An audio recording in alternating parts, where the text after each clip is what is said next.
वेदों, पुराणों और शास्त्रों के अनुसार आत्मा तब तक शरीर बदलती रहती है जब तक वह मोक्ष या मुक्ति नहीं पा लेती है। मानव जीवन से पहले आत्मा अनगिनत योनि जीवनों को भोगती है, जो कर्म चक्र का परिणाम है। शास्त्रों में 84 लाख योनियां बताई गई है, लेकिन क्या आप जानते हैं कि इस योनियों का वर्गीकरण किस प्रकार किया गया है? हिंदू धर्म शास्त्रों में भी बताया गया है कि आत्मा अपने कर्मों के अनुसार जन्म लेती है और जब तक वह मानव जीवन प्राप्ति नहीं करती तब तक वह 84 लाख योनियों में भटकती रहती है। हम सभी ने बार बार शास्त्रों, वेदों, पुराणों और संतों की वाणी में 84 लाख योनियों का जिक्र सुना है और ये भी जाना है कि इसमें सबसे महत्वपूर्ण योनि मनुष्य की योनि होती है, जो बहुत ही मुश्किलों से मिलती है। लेकिन क्या आप जानते हैं कि बाकी कौन कौन सी योनियां हैं और उनका वर्गीकरण किस प्रकार से किया गया है? तो चलिए जानते हैं क्या है योनि और किस प्रकार इसे बांटा गया है। योनि का अर्थ है जन्म का माध्यम या जीव का शरीर या अवस्था जिसमें आत्मा जन्म लेती है। हर आत्मा एक विशेष योनि में जन्म लेकर अपने पूर्व जन्मों के कर्मों को भोगता है।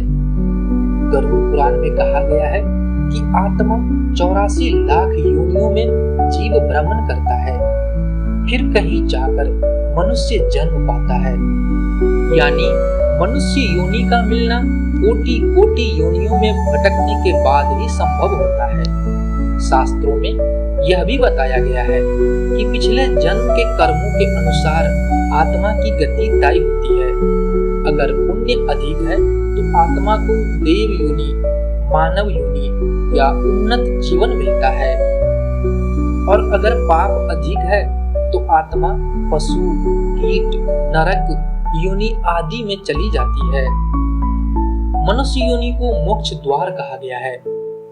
मनुष्य तनु दुर्लभम, जिसका अर्थ है कि यह तन मोक्ष प्राप्त करने के एकमात्र अवसर है।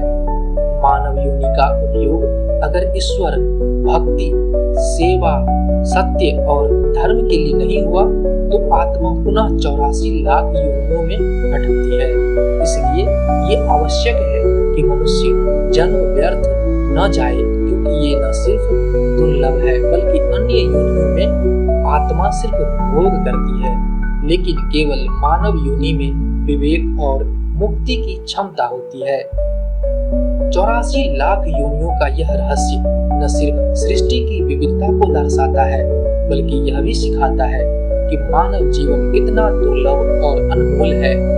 बाकी सभी योनियों में आत्मा अपने कर्मों का फल भोगती है, लेकिन केवल मानव योनि में उसे मोक्ष पाने का अवसर मिलता है। इसलिए इसे भक्ति, सेवा और धर्म के लिए उपयोग करना ही जीवन का सर्वोच्च उद्देश्य है।